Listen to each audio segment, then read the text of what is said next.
A strong magnitude 4.7 earthquake hit 63 kilometers, 39 miles, away from Des Marinas, Calabarzon, Philippines, on Sat. August 16, 2025 at 20:35 Greenwich Mean Time.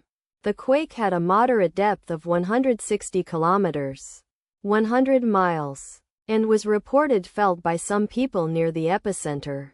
First to report. Volcano discovery after 5 minutes. Data source from Volcano Discovery.